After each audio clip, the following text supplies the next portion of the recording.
Golden Ticket Fight Promotion 18 has come and gone, and what an event it was. With 6 title fights on the slate, 2 of which being in the pro ranks, Gtfp 18 promised to deliver, and boy did it.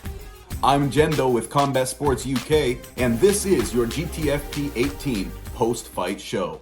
Conceive, believe, achieve. This is former UFC middleweight champion of the world, Michael Bisping. Paddy the Baddy here. You're listening to Combat Sports UK. And you're watching Combat Sports UK. The stars were out in full effect, with guests including elite UFC welterweight Leon Edwards and brother Fabian in tow, who is soon to face Lyoto Machida at Bellator London. Dan Hardy, whom you'll be hearing from just a bit later on, was there to support multiple Hardy Wallhead students, and also UFC London's Jai Herbert. Even heralded UFC newcomer Jake Hadley was there for the show. In the main event, Thomas Paull promised Combat Sports UK that he would walk in ready for war. A bloodfest is what Thomas expected when we spoke to him just a short time ago. Well, he walked out with one of the most vicious finishes of 2022 to this point. Before Paull took the roof off the place, Harry Marple made his return to MMA after a 5+ year absence. Many saw him as cannon fodder for the 4-0 Hardy Wallhead prospect Jake Constantino. Many were wrong. Elsewhere on the main card, Muhammad Shazlee improved to an impressive 4-0 with a decisive first-round submission victory. Shazlee has looked incredible to this point, with all 4 of his pro fights ending with a dominant finish. Melissa Mullins was victorious once again with her second first-round finish in just as many fights. Plenty of eyes will be on Mullins in her next bout. The amateur title fights were absolutely tremendous, with all champions to speak here later on exclusively to Combat Sports UK. If you want to catch interviews with 5 victors from the prelims and a special one from the main card, go ahead and head over to the Combat Sports UK Shorts channel that will be linked in the description, where you can catch all of those full-length interviews done by the main man, Chris Simpson. Now joining us is Combat Sports UK correspondent Chris Simpson, who's standing in with Gtfp lightweight champion Thomas Paull, coming off a spectacular finish over Perry Goodwin. Chris here, Combat Sports UK, me with Thomas Paull. I don't even know what to say. You spoke to me before the fight about a week ago. You said, expect fireworks. You certainly delivered. How are you feeling? That was cruel. It was brutal. I believe that I've broke his jaw. I told you I'd give you fireworks, and that's exactly what I did. I told you that's what I was coming to do. Yeah, I think you have actually. Yeah, you have broken his jaw. You couldn't expect it to go any better than that. What do you see next? Right now, I'm just going to enjoy myself. I'm going to have a little party with my friends who've came to support me today. Or my team, my family, friends. They've had my back from the start. They've been pushing and pushing me. So yeah, tonight is all about enjoying it. Tomorrow, we'll see. Wait for a call from Chris. Hello.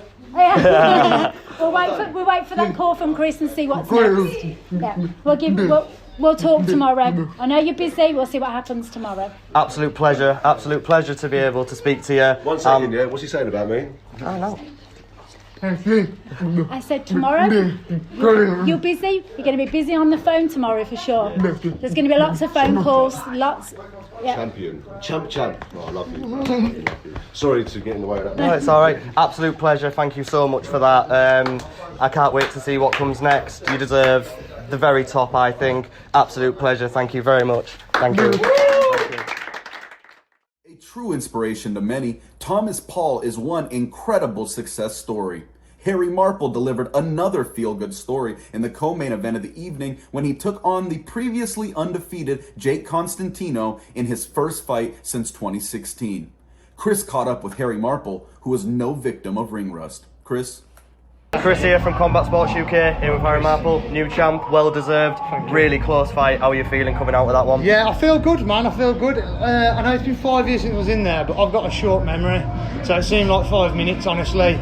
It felt very, I got my team here, Paul, Brett, Ash, It's we roll around. We made a joke, man. We turn up with 2 Roy Cropper bags, and we come up and we kick arse. We don't need to come with like, you know, all the signed T-shirts, all the nonsense. We've got a little gym in Cannock BJJ, and we do work in there, man. There's a few of us, not a huge team, but we get the work in and we get the job done. You know what I mean? Well deserved. Thank you. Great fight, fantastic performance. I feel like that's a big feather in your cap. That fight. Jake is a big feather in anyone's cap, mate. He's no joke. Guy is legit, fully legit. I respect him massively. I take my hat off to him. Like I say, I'll be thinking of him tomorrow when I'm limping around the house. Yeah, definitely. And what do you think's next for you? What are your goals for the rest of the year? I'm gonna drink some beers tonight. Go to Jamaica in April, and we'll work it out from there. Yep. Well deserved, mate. Thank you very much. Thank you so much. Great fight. Thank Congratulations. You. Thank you very much. Thank you, Chris. Now that's a redemption arc if I've ever heard one. Muhammad Shazlee could be fielding some very important calls in the near future after moving to 4-0 with 4 dominant finishes. We were lucky to speak with Muhammad for a few moments. Chris here from Combat Sports with your winner, Shazlee. Great fight, mate. Well, from how long it lasted. Calf slice or anything you've been working on, or is it just something that just presented itself? I went for the heel up and he span out, so I just thought I'll just come up, try and grab the calf slicer, because I didn't want to give up like bomb position, so I didn't want him to get out, stand on top of me and start landing shots. So I saw it and I went for it. Yep, great finish. 4-0 now. The only way is up for you, in my opinion. All finishes as well. Yeah. What's next for you? Hopefully like a title fight. I definitely think you've earned that. And what you're going to do now? Now you're out of camp and you've got your reward. Rest a bit, then we got off-season work to do. Yep, definitely. Well, great fight, mate. Fantastic fight, and look forward to seeing you in the future. Thank you. Sonny Crossman dealt with opponent uncertainty up until the day of the fights, but Sonny faced the adversity and delivered a decision victory over Impact MMA's Shay Hammond. Chris caught up with Sonny, who says it's never the fight itself that gets to him. I'm inclined to believe him after that performance. Chris here, Combat Sports UK, here with Sonny Crossman. Brilliant fight. I know it was a bit difficult for you, not really knowing who you were fighting up until the last minute, but it didn't show in there. You had a fantastic fight. How are you feeling right now? Oh, just relieved, like the pressure of people kind of watching. It's not the fight that gets me. It never is. It's trying to keep people, like, you know, impress people that support you, because man, there's nothing. It's not losing. It's losing, seeing you lose and them being upset. And yeah, I'm just feeling fucking fantastic. Sorry, language. Yeah, it's all right. Don't worry about it. You looked great everywhere. Is there anything you've trained on specifically this camp, or did you just kind of mix everything together? No, because I was training for Josh. I'm now, from the last couple of fights, I realised that you can have an idea about who you're fighting, but you just got to go fight. You just got to fight, and then you just adapt on the fly. I think that's the best way. I got taken down. It really hit me hard a couple of times. They rocked me once. They actually hurt me to the body at one point as well. But you just got to keep calm. That's why I was talking to him, not out of like cockiness. Yeah. I'm just trying to keep it light and all that kind of stuff. I mean, that's it really. Just for my mentality. Yeah, exactly. And he was a great sport. He was giving it back, which is always good. Yeah. Because then it's tit for tat. It's not just like being a bully. Yeah, it looked great. It was great to watch. And then, last of all, obviously, you said you're the uncrowned flyweight. Yeah. What do you think's next for you? You're going to try and get a flyweight title fight? Yeah, I only want to fight the best people. Because there's no point if what's the point if you're not fighting the best people? Yeah, so Dan said I'm in line for the next title shot, win or lose for this fight. I wouldn't have taken it if I lost, because I would like to come off. I don't know, it doesn't sit well with me, but yeah, I'll take it. June, if I'm good. Yeah. I maybe want to have a break because it's been hard the last couple of months. Yeah. Well, I hope I'll get to see that fight. Thank you very much for having a talk with me. Yeah, all the best of luck. Birdie Oaks defeated James Wamsley to become the new Gtfp Amateur Middleweight Champion. The new champ was in good spirits after the fight, as expected. Chris was able to ask him about the toughness of his opponent. Expect him to be as tough as he was? Did you expect him to keep coming forward no matter what you were hitting? Do you know what? I didn't expect him to be that tough and just keep coming, but what I did know is, because he's competed in high level swimming, I knew he was going to have a good engine, good gas tank. I was thinking he was going to try and wait till the later rounds and then try to capitalise on it. But yeah, man, he's tough. I got mad respect for him now after that. Tough motherfucker. But yeah, that's it. That's awesome. Chris had the honor of speaking with Dan Hardy just prior to the amateur title fights, and it is truly an honor to have UK MMA royalty close off our show. Chris here from Combat Sports UK, and I'm here with UK MMA royalty, Dan Hardy. Thank you very much for talking to me. We've just seen Chris Ratcliffe. You must be over the moon with that. I am, yeah. He was under pressure. We knew it was going to be a hard fight. You know, he was fighting a guy that's got a great left leg. He's got real, confident Muay Thai strike, and then he can scramble as well. So, it was a big test for him, but we put the work in training camp, and he stuck to the game plan. And even with the eye poke in the last round, which we were unfortunate, it threw him off his game for 30 seconds, and he was able to pull it back. And as a coach to see that, it gives me a lot of confidence that he can handle stuff under pressure.